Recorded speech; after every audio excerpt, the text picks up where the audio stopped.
안녕하세요. 역사를 사랑하는 박사입니다. 오늘은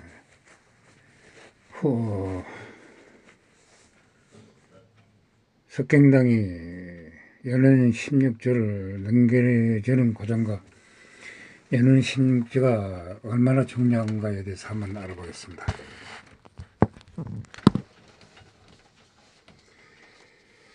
석갱당은 트럭기계 사다족 출신으로 태원 출신이었습니다. 원래는 호당 장정 이전옥을 동개혁 공시한다가 명정 이선의 가장 충실한 보호가 되었습니다. 그를 많이 도와 많은 일을 하였습니다. 이사원은 자신의 딸을 시집보내 부마로 삼을 정도로 석갱당을 신임했다고 합니다. 그 금군장관이 된 그런 허당 절도사와 북경교수를 겸하게 되었습니다. 청렴하고 일을 잘해 만든 신망을 얻었다고 합니다. 여기까지는 좋은 평판을 얻었습니다. 장인인 명종의 사고로부터 시작되었습니다. 명종의 아들 이종우가 황제 차례에 올랐습니다.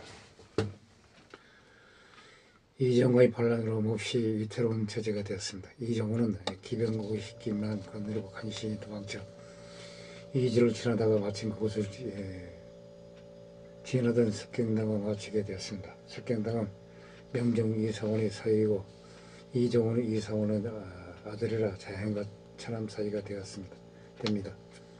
이관 처지에 빠진 이종우로서는 천군만마를 얻은 것 같은 순간이었습니다. 석갱당은 사정을 듣자 한숨을 쉬면서 불안해하였습니다. 이주조사 왕홍지와 상해보고 말을 올리겠다며 우선 그 자리를 떴습니다. 둘이 만난 자리에서 왕홍지는 이렇게 말했습니다. 예적에 파천하던 천자들은 병력 아니면 돈이라도 많았습니다.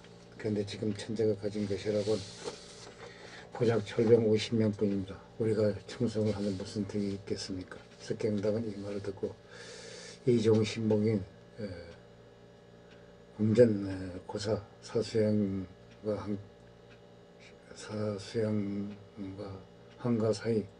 한가시 분홍진에게 말을 하였습니다. 하관한 분홍진은 석갱당을 꾸준히 요구하였습니다. 황상께서는 사랑폐하의 아드님이고 그들은 사랑폐하의 사이가 아닌가. 지금 황상께서 천하에 믿고 의지하는 이가 그대뿐인데 배신을 하겠다는 것이냐. 사수형은 석갱당을 죽이려고 칼을 뽑아 달려들었습니다. 석갱당의 유사 역시 칼을 뽑아들고 달려들어 싸우다 둘 다 죽게 되었습니다. 이 모습을 본 분홍진은 몹시 노여 자기를 대가했다고 합니다. 석갱당은 곧바로 신복인 유지원을 보내 50명의 병사들을 단수 내죽여버렸습니다. 본인은 낙영으로 달려가 이종우에게 항복하였습니다. 그 사이 왕홍제는 이종우를 잡아 가둬버렸습니다. 이종우는 물론이고 이종우의 아내의 아들까지 학살했다고 합니다. 석갱당은 자신을 믿어준 황제의 후손을 자기 손으로 죽게 만든 것입니다. 이종우는 석갱당이 먼저 굽히고 들어와서 이종우를 죽이고 황제가 되는데 성공했지만 사실 석갱당과는 이전부터 사이가 좋지 않았습니다. 그런데 어느 날 석갱당 군사들에게 조서를 내려서 이혼하였습니다. 석갱당의 부하들이 석갱당의 만세를 외치는 사태가 벌어졌습니다. 당시 만세는 황제에게만 한다는 것을 생각하면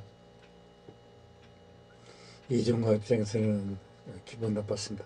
한편 그가 언제 반란을 일으킬지 모른다는 생각이 발언에 들 수밖에 없었습니다. 그래서 석갱당을 천평문 절도로서 작전시켰습니다. 석갱당대로 이종우를 위협을 생각하고 있었습니다. 이종우의 주변에 신복을 많이 만들어 놓아서 그 이동대를 살폈습니다. 그래야 전국에 흩어진 제사를 모으고 공비를 확충하며 만만한 준비를 갖추고 있었습니다. 자신에게 인사자천의 명령에 따르자 신복 유지원을 불러 의견을 물었습니다. 유지원은 말했습니다. 정리의 부대가 있으니 지형을 정하고 싸우면 반드시 계획을 이룰 것입니다. 모선인 상류와는 의견이 달랐습니다. 그는 이렇게 말했습니다. 이곳은 가랑과 가깝습니다. 만약 우리가 그런 군주를 대하고는 모시고 고원을 취하면 무슨 일이 있어도 저녁이면 지원군이 올 것입니다. 어찌 근심이 있겠습니까? 석갱당 그게 좋겠다고 생각하고는 스스로 이런 나라에 충실한 것을 넘어서 요태정 야일로볼 아들이 되기를 간청하는 상전문을 거론해낸 짓을 하였습니다. 그때 석갱당은 나이가 47세, 요태정은 37세였다고 합니다. 아들보다 10살 어린 아버지가 탄생하는 어처구니 없는 상황이 벌어진 것입니다. 심지어 석갱당은 후대까지 악영향을 끼칠 엄청난 선택을 하고 말았습니다. 만리장성 이남의 연의 16주를 거란에게 무상으로 넘겨주기로 한 것입니다. 이에 유지하는 의의가 없어 전담 못해 석갱당에게 간언을 하였습니다. 신하에게도 모자라서 아들과 아버지 일을 맺는 것은 너무 심하지 않습니까? 더구나 도움을 원한다면 죄와 보물만으로도 충분한데 어찌 땅까지 내주시하십니까? 석갱당 그 가난을 전부 무시하여 버렸다고 합니다. 자신의 제안을 그대로 강행하였습니다. 전부터 이런 16주를 노리던 요 나라는 석갱당의 제안에 신이 나서 가을이 되면 군대를 이끌고 가서 도와주겠다 약속하였습니다. 가을이 되어 요태정은 약속대로 무려 5만이나 되는 대군이 이끌고 남아야 왔습니다. 당시 석갱당은 이종가와의 싸움에서 몫이 잇는 상황이었습니다. 요태정의 요군 5만이 이종가의 군대를 격파하면서 단신의 전세를 뒤집어 버렸습니다. 특히 이 상황이 불리해지자 이종과 희의 장군들과 병사들도 모두 황제를 배신하고 석갱당에 퇴화했다고 합니다. 패배한 이종하는 가족들과 함께 누구에게 불질러 분신 자살은 비참한 죄를 맞았습니다. 호당도 그렇게 멸망하고 말았습니다. 호당을 멸망시킨 석갱당은 즉위식을 거역하여 정식으로 황제가 됐습니다. 요태정은 석갱당을 정원의 황제를 만들어주겠다며 신하들과 함께 그의 즉위식에 참석하여 손수 책봉식을 거행하였다고 합니다. 이 책봉식에 요태정은 직접 석갱당에게 옷을 입혀주었습니다. 당연히 결혼식 이후백이었습니다. 중국의 황제가 다른 나라 그것도 이민족 황제에게 굽시를 거리며 그나라로서는 그 책봉되는 상황이었습니다. 당나라 때 이미 황제가 책봉 간섭을 받거나 아무 나라 노릇을 한 적은 있었습니다. 이런 전례는 없었습니다. 황제가 된 석갱당의 약속대로 요 나라의 세금을 바쳤습니다. 참복 연간의 사역의 중 말라가 지내와서 조회하였습니다. 하복을 잘했다고 합니다. 말망하고 고조에게 하직하고 고려의 유람하기를 청하였습니다. 고려왕 왕건은 그를 심히 예우하였다고 합니다. 이때 가란이 발해의 제일 불평탄한 지 몇 년이 되었습니다. 왕건이 조용히 말라에게 말하기를 발해는 원래 우리 친척나라입니다. 그 왕이 가란에게 잡혀갔습니다. 내가 중국 조정을 위하여 가란을 쳐서 그 이익을 취하고 또 묵은 완화를 갖고자 합니다. 대사는 돌아가서 천사에게 말의 기회를 정하여 양쪽에서 습격하게 해달라고 하였습니다. 이에 말라가 돌아가서 아뢰었으나 석갱당 고전은 해답하지 아니었다고 합니다. 처음 고려 왕건이 군사를 써서 이웃 나라를 멸망시키고 잘못 강대하였습니다. 후속 말라를 통하여 고조 석갱당에 말하기를 발해는 우리와 혼인한 나라입니다. 그의 왕이 가란이 고려가 되었습니다. 조정과 함께 그대를 지기를 청합니다. 고조는 석갱당은 해보지 않았다고 합니다. 실제가 가란과 원수가 됨에 이르러 말라가 다시 말하였습니다.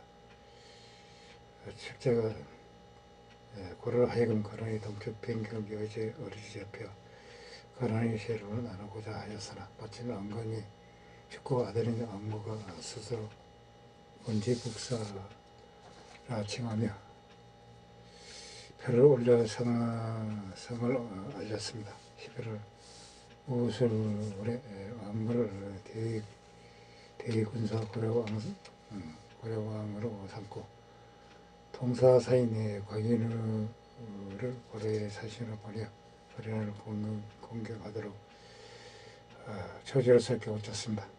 그러니 이를 알까도록 하여 점령의 형태를 띠지 않고 초지로서 이를 겨우쳤을 뿐이라고 합니다. 곽인우가 그 나라에 이르러 고려의 군사가 매우 약하여 제는만 말라의 말이 단지 왕건이 과장일 뿐이며 사실은 감히 가랑과 접수가 되지 못하였다고 합니다. 곽인우가 돌아가자 만물은 다시 다른 이유를 들어 해명하였습니다. 사실 가랑이 쳐들어오기 전에 왕의 발의 멸망 후 가랑 견제를 위해서 석경당에 함께 가랑을 경매해서 시자는 제안을 했지만 석경당이 그냥 무시해버렸다고 합니다. 물론 고려의 보궐의 영광을 되찾겠다는 왕건의 야심을 고려할 때 그의 의도를 경계했을 수도 있지만 석경당의 행동을 볼 때 그냥 가란의 대적을 생각 자체를 안 했을 가능성이 많습니다. 석경당 본인이 적과대에 괜히 가란에게 제어하다는 걸 생각해보면 그리고 고려도 당시가 갓 통일된 터라 석경당이 황제로 즉위하던 해 고려는 후백제를 망망시키고 후손 시대를 마감 시대였습니다. 내적을 준비했으며 후진도 당시 남쪽의 5월 남당, 남한 등의 10대 나라들이 잔재해 있었습니다. 무엇을 해볼 만한 상황도 아니었습니다. 애초에 그런 견제를 석경당은 비교도 안 되는 후당 이전을 쫓아도 그저 가랑이 친구가 물 정도로 끝냈지만 가랑을 역으로 신고하는 건 못하였습니다. 그렇게 원하던 황제가 된 석경당은 유전이 제라고 토요원이 이반한 후에 조덕근, 안중령 등의 본인들이 반란에 시달렸습니다. 그들이 반란을 지람 못하는 것은 그런 황제의 책망을 받게 되었습니다.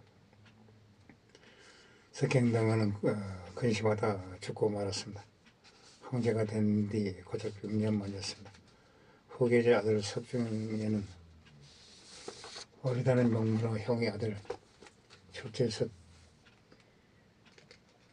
석중기에게 천사를 당하였습니다. 이어 석중기조차 그런에게 대하다 피함으로써 후제는 멸망하고 말았습니다. 석경당이 매우 나쁜 역사적 평가를 입증하되 그가 사고를 묻힌 현령은 현재까지 남아있지만 인근의 세계로 골치를 앓고 있다고 합니다. 대사를 기하는 척에 어랑키를 불러 위에 원조를 받아 이때부터 어랑키의 기세가 강해졌고 백성들이 이로 인해 재앙에 빠졌다. 후사에게 이르러 전쟁이 여러 땅은 계속되어 좀처럼 끝나지 않았으며 군대를 부려도 지키지 못하였다. 온 계례가 사로잡혔다. 자기를 믿어주는 황제를 무려 2번이나 배신한 데다가 즉위 이후 별다른 치적을 남기지도 못했다. 무엇보다도 기병양성의 요충지인 장성이 이남의 연운 16지를 가난하게 넘겨줘 진시의 항일의 북방 민족의 침략을 막는 최전방의 보리 만리 장성 방어선을 무력시킨 것이 큰 잘못이다. 전통적인 화적 중심의 사관에서는 항상 평가가 바가했다. 중국에서는 아예 석경당을 미국으로 뜻하는 한간으로 규정하며 비난을 하고 있다. 5대 19 시대의 군주들, 특히 개국 군주들은 후세 기간이 될 만한 데는 한두 개의 일을 하였다. 호랑태조 주전측은 군사적 능력도 생각보다 나쁘지 않았다. 당태종과 정부가 그렇게